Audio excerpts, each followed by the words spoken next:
Assalamu alaikum wa rahmatullahi wa barakatuhu. This will be serial number 022 of the series Defeat the Shaitan. Innal hamdulillah nahmaduhu wa nasta'inuhu wa nastaghfiruhu wa nu'minu bihi wa natawakkalu alayh. Wa na'udhu billahi min shururi anfusina wa min sayyiati a'malina man yahdihillahu fala mudilla lahu ومن يضلله فلا هادي له ونشهد أن لا إله إلا الله وحده لا شريك له ونشهد أن محمدا عبده ورسوله. Inshallah, we will continue from where we left out in the previous session regarding the attack from the shaitan, attacking from the right. We had mentioned how people use the words of Allah and use that to win arguments and also to use it as a weapon. We must understand that Allah's words did not come for your personal arguments. They did not come so that you can make someone shut up. They didn't come to insult. They did not come to humiliate. They didn't come to suppress. Neither did they come to degrade. These people misrepresent the word of Allah. So by this what happens is making us think that we are actually extracting guidance, but all we are doing is pushing people away from Allah's guidance. When we use the word of Allah to humiliate someone, it results in the word of Allah causing them humiliation. Naudhu billah. We became a reason for many families whose elders look religious, act religious, knowledgeable religiously, but their children are running away from religion because the word of Allah is misused in the home to yell at, to insult, and to humiliate the children. The children feel that their dignity is being taken away because of Islam. It is not the children's fault. See, our frustration is one thing. But our submission to Allah, our humility to Allah's guidance is something else. There is a way to communicate with your children when you are upset. Please don't use the deen for it. You don't own the deen. You don't use it to get away the way you want. The word of Allah did not come to establish your authority, your place, or to put somebody else in their place. Normally what we would say, if I am reciting the words of Allah, I should get a reward for this. See how the shaitan takes this good deed of recitation and attacks from the right. For example, when your boss gives you a set of jobs to do and he gives you the priorities in the way you have to do it. Like job 1 first, complete it, then go to job 2, complete that, go to the next job, and he has got a series of jobs to be completed by you. Now what you do is, instead of taking the priority that the boss has said, you take the one which is least priority and say that the job is done. So when your boss asks you, what is he going to do? What will you reply to him? You will say that you're so good at task number 5, the last one, so you did the best for that. And then you say, look how good I did this task number 5. So I need not do number 1. You don't decide that. Your boss makes the decision. He is the one paying you. He is the one who has hired you. He is the one who has the authority. Here the boss is Allah. He tells you the most important things in Islam. Like, here are the things you must do. Here are things you must stay away from. These are your obligations. You must accomplish these. And these are the things, no matter what, you must stay away from. Shaitan comes along and tells you, why don't you give a lot of charity? And since you're doing this a lot and you like doing it, you don't have to worry about the prayer. So when you ask yourself or somebody else asks you why you didn't pray, you justify by saying, yes, I don't pray, but I give a lot of charity. But it doesn't substitute the priorities that Allah said. I don't have the right to set those priorities. Only Allah has the right. But then in your head you convince yourself that you did something good. You gave charity, a task which you love doing. And then what happens? It comes to the mind, I can do whatever I want, so that as long as I do good in Ramadan, then I have a 11-month vacation from whatever Allah asks me. Look at this scenario. Some people pray, they eat halal food, and once in a way they go to the restaurant along with their family to have a dinner. The head of the family is so very particular about that food being halal that he needs complete proof that it is halal before he orders any dish. He is so very tied up in making sure that what they are going to eat is halal. Yet at the same time, he hasn't given mahar to his wife as yet. He has denied inheritance to his sister. He is cheating people in business. He is not paying money back from people from whom he borrowed. In his head, this is important. This is my Islam. Other stuff is okay. This one act of mine will cover it. Allah will understand. Let me do just what I am comfortable with. And he feels that he is doing something great. The same about Hajj. Many people in their youth itself, when they have the strength, when they have the health and they can afford it, they put off the Hajj, saying, let me enjoy life a little. After I cross 60, then I will think of performing Hajj. Because when I do Hajj, the Prophet ﷺ has said that after Hajj, I am like a newborn baby.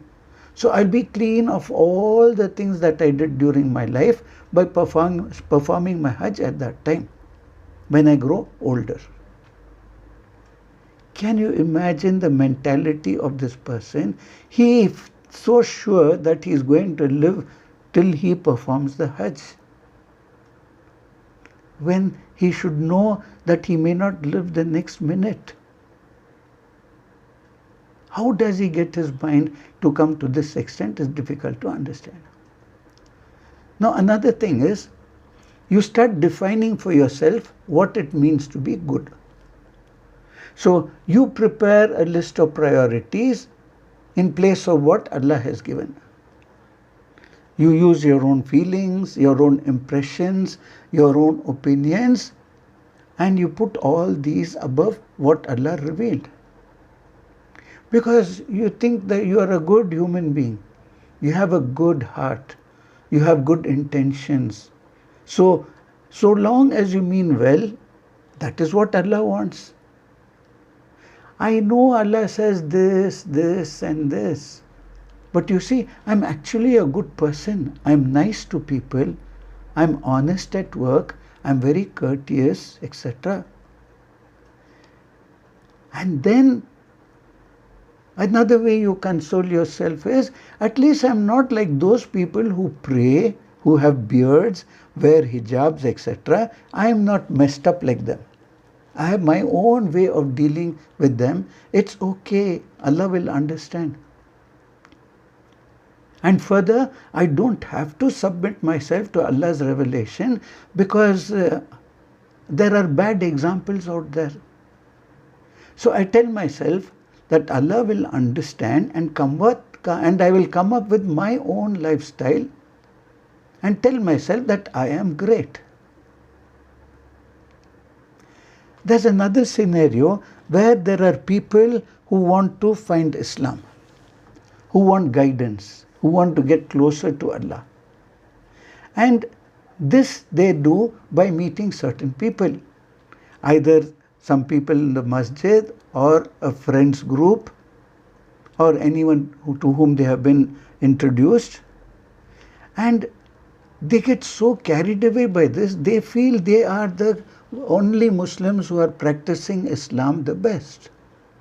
What they know is correct. With this mentality, they keep moving around.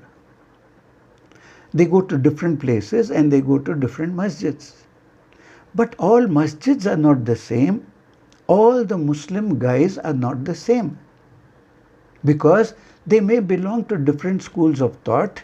And unfortunately, like we see around us now, there are umpteen sects, and each sect having its own following, its own beliefs, etc.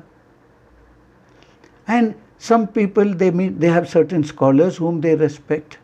Or some people who go to an institution and follow a particular curriculum only. So what happens? This person is happy with these people because they found Allah through them. These people means the people whom they met first. But when they go to other masjids and meet other people, they find these people are different. The way they pray, the way they cover their heads, the way they grow their beards, etc. So in their mind, they may come to a conclusion that the group you found first is the right one. And to add to that, I feel bad for all these people here. So what becomes your good deed? Your good deed is to go around warning everybody about the deviant who are going to hell. And try to convince them and try to join your group. You feel everybody else is misguided, everybody else is wrong. And then you go and tell the others, let me tell you why these people are terrible. And the main intention is getting them into one particular group that you started with. And you start looking into cults. He belongs to this, he belongs to this, she's from this group, that she's from that group. So ultimately what happens, in their mind, being Muslim is not enough. You should also belong to this sect, this Jamaat, this so-and-so, this so-and-so, and ultimately this becomes your stand. Unfortunately, the feeling comes that it is not enough for you that Allah is the master. It is not enough for you that Muhammad sallallahu alaihi wasallam is the prophet. You want to make sure that they belong to the same group that you belong to. So the attitude taken is, I need to tell you how to fix yourself so you can join my group. This is the height of self-righteousness. No group of Muslims owns guidance. No masjid owns guidance. Nobody owns guidance. Guidance is only from Allah. It's with Him. So if you want to address them, there is a loving and humble way to express yourself to others, not degrading and humiliating Muslims just because of what they believe. How did the prophets handle such situations in their times? Another thing we have to be careful is when you're imparting knowledge, you attain a certain capability, a certain ability and certain amount of knowledge, which however much you may attain throughout your life is not even equal to a drop of water in the ocean. And instead of going ahead and spreading the knowledge for the sake of Allah, with the intention of with the intention of pleasing Allah, what happens? Some people go around proud. I know this. Somehow I must tell others this thing. I know better than that person. I want to teach that person and tell him that he does not know this. I know this. The intention starts with wanting to please Allah, and slowly the shaitan takes you around and you start feeding your own ego. As a result of which you think you know better. And then you start looking down upon people who don't have the knowledge that you have. Naudhu billah. This is from the knowledge point of view, from the teacher's point of view. Even as a student, always remember and remind yourself that whatever knowledge you are gaining is to help you to get closer to Allah, full stop. And this is the end that you should have in mind, and your effort should totally be in this direction. So you have a teacher, you go to an institute, or you have personal teachers who try to help you out in these, and when the teacher starts appreciating your performance, they are doing it to encourage you. They are doing it to make you feel that you can achieve better, you can achieve much more than what you have done now. But how does it turn around? You start feeling good.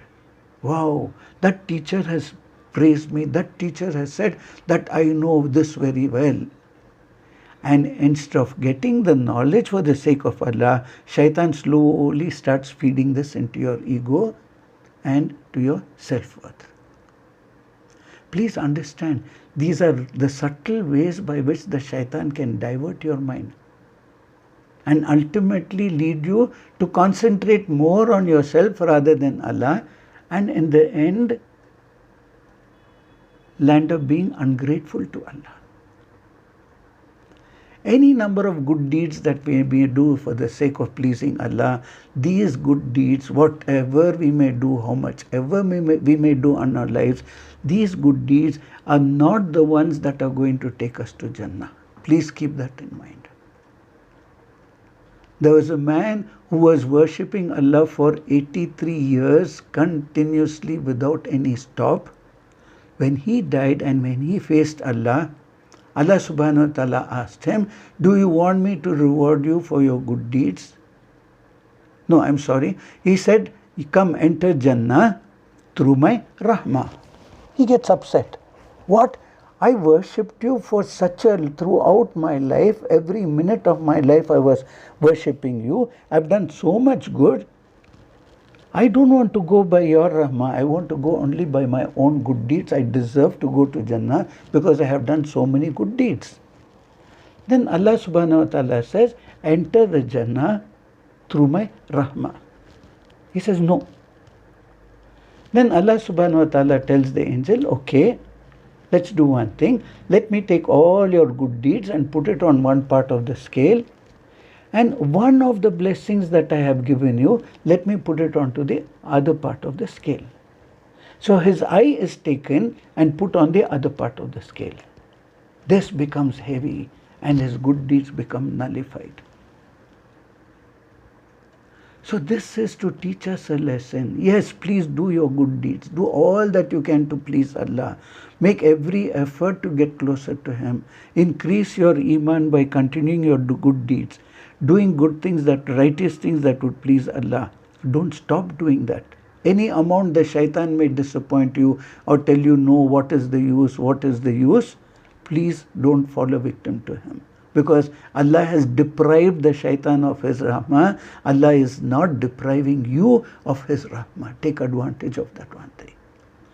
May Allah guide us in every step of the way so that we are always grateful to Him and we don't fall a victim to the shaitan in such a way, na'udhu billah, that we end up becoming ungrateful to Him.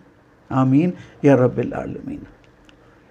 Allahumma inna nas'aluka imanam mustaqima wa fadlan da'ima wa nazar ar-rahma wa ilman nafi'ah وأخلا كاملا وقلبا منورا وتوفيقا إحسانا وتوبة نسوها وصبرا جميلا وأجرا عظيما ولسانا ذاكرا وبدنا صابرا ورزقا واسعا وسعيا مشكورا وذنبا مغفورا وعملا مقبولا ودعاء مستجابا وجنة الفردوس نعيما برحمتك يا أرحم الراحمين آمين يا رب العالمين. السلام عليكم ورحمة الله وبركاته.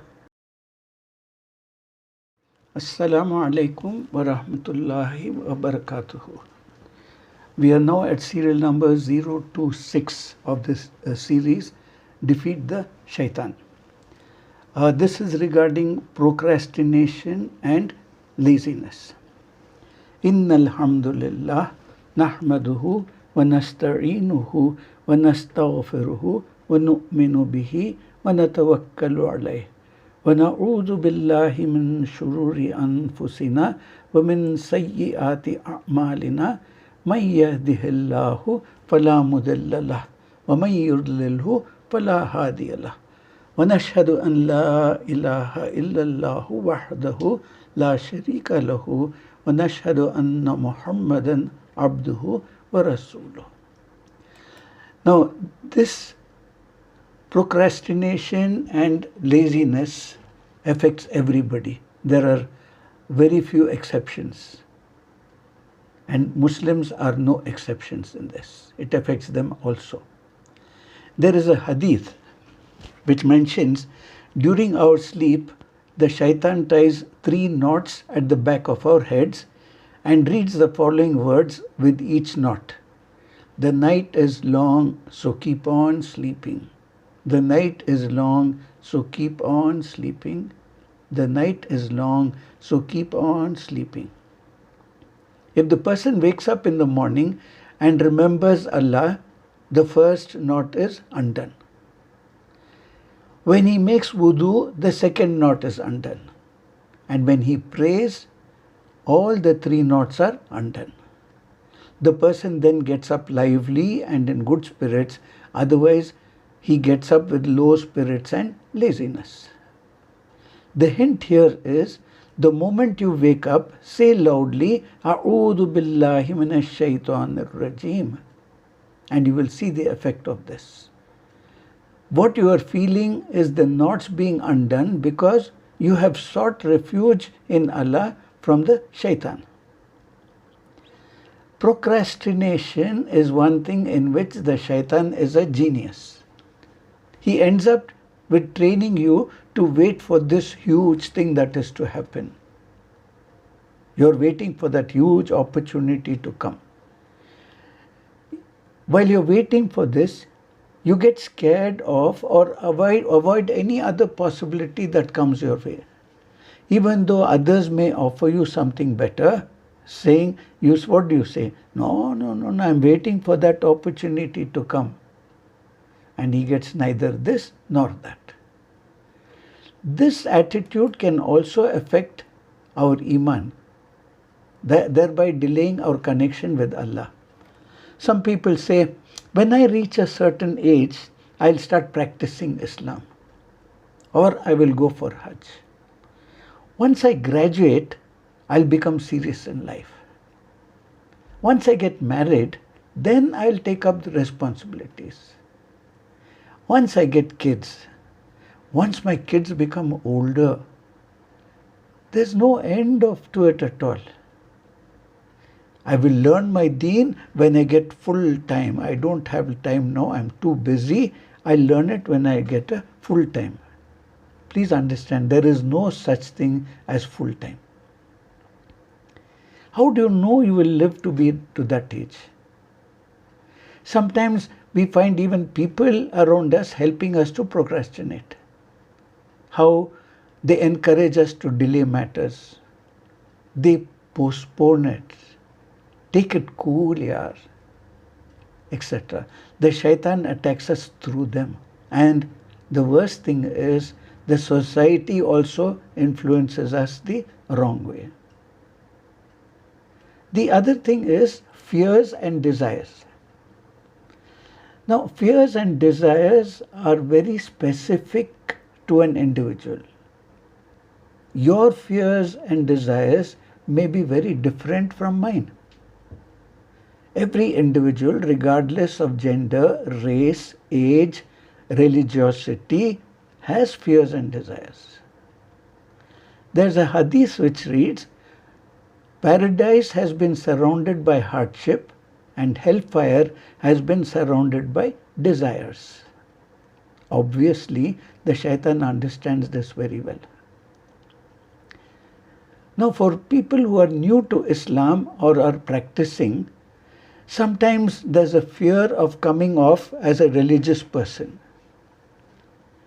They don't want to show that they are religious. They would hide their worship. They would hide their good deeds, etc.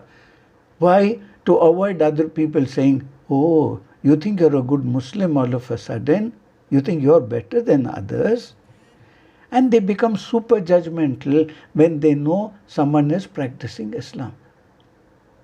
It is their own fear or lack of piety that makes them lash out at others. The next is the desire to fit in makes one miss their salah. The fear that you won't get accepted if you don't go to that party. Even though you know when you go to that party, there are going to be drugs and alcohol.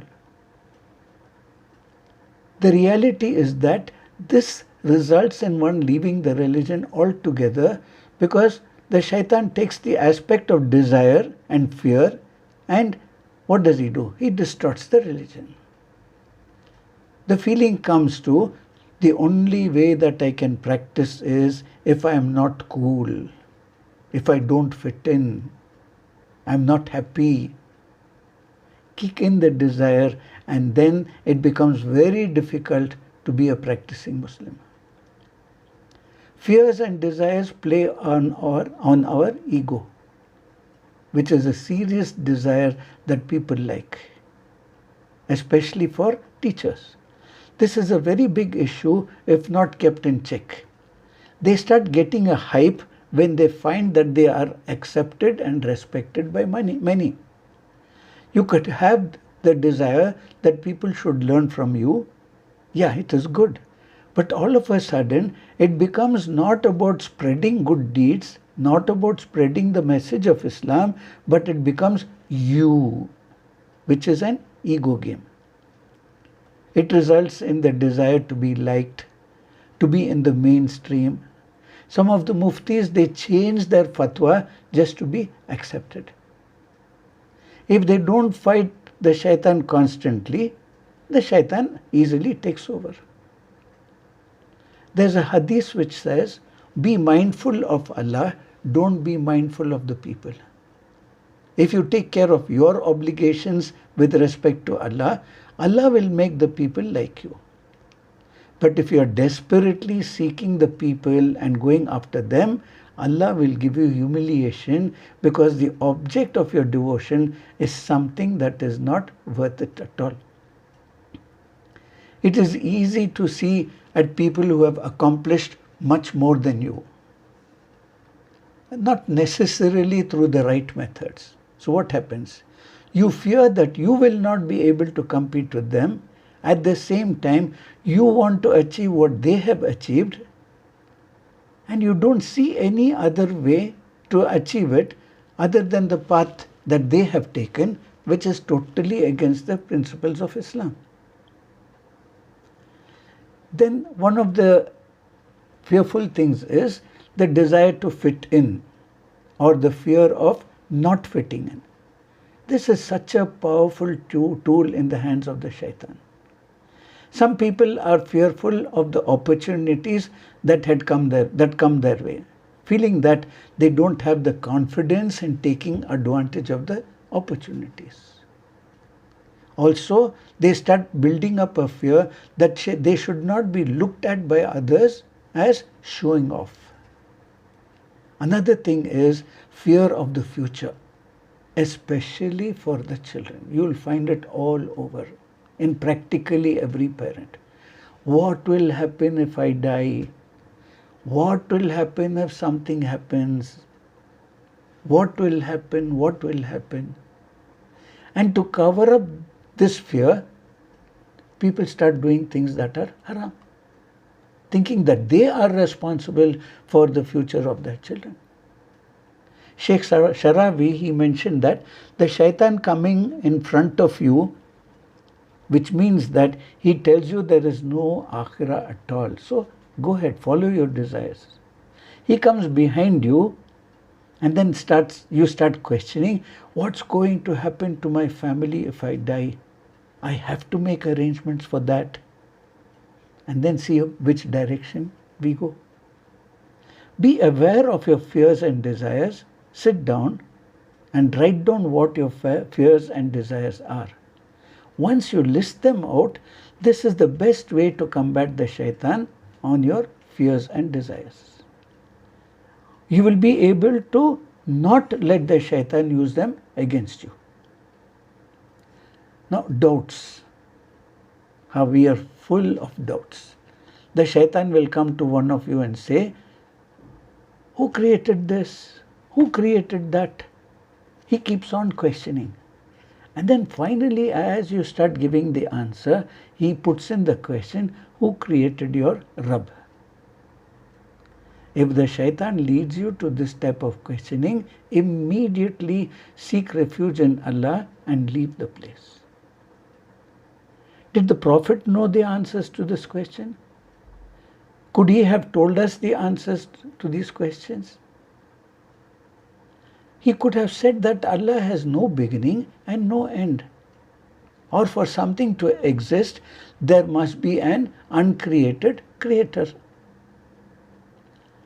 The Prophet did not give an answer. The bigger problem here is that we are allowing the shaitan to control our thought process and feeding in a lot of doubts. You will find some people who feel that they need to have an answer to every single doubt that comes. It does not mean that there is no answer. The reality is that just because you cannot come up with an answer doesn't mean that there isn't any answer at all. It just means that you don't have that knowledge, you don't have that information. But what does the shaitan do? He will convince us that just because we cannot come up with an answer, there is no answer. The nature of philosophy is to question everything. That's how philosophy works. Even if you're questioning your question or questioning yourself. How wonderfully one of the philosophers said, I think, therefore I am. He was questioning his own existence. Can everyone be affected by doubts in their lives? Except doubts about their iman. They should never doubt their iman. That is why we are encouraged to do Salatul Istikhara. This salah does not tell you exactly what to do or what not to do. It is not expecting that you should see signs like Angel Jibreel coming in our dreams. If we look at the wording of the istikhara, so beautifully it is mentioned, if it is good for me in the dunya and akhirah, give it to me, and vice versa. And whatever comes, make my heart content upon that. We know we made istikhara, that is the reliance on Allah and then taking action. We also end up with many doubts in our prayers, our abilities, and our du'as. The best way to overcome is to first approach Allah subhanahu wa ta'ala. Seek His guidance. Pray to Him that you don't go take the wrong path. Ask Him to guide you. And tell Allah to take care of you.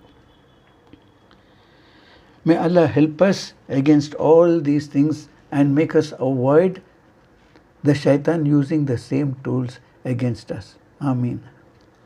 Allahumma inna nas'aluka imanam mustaqima wa fadlan da'ima wa nazara rahma wa ilman nafi'a wa aqlan kamila wa qalban munawwara wa tawfiqan ihsana wa tawbatan nasuha wa sabran jamila wa ajran azima wa lisanan dhakira व बदनन साबिरा व रिज़्क़न वासिआ व सय्यम मशकूरा व ज़ंबम मग़फ़ूरा व अमलम मक़बूला व दुआअम मुस्तजाबा व जन्नतुल फ़िरदौसी नईमा बिरहमतिक या अरहमुर राहिमीन। अस्सलामु अलैकुम व रहमतुल्लाहि व बरकातुहू।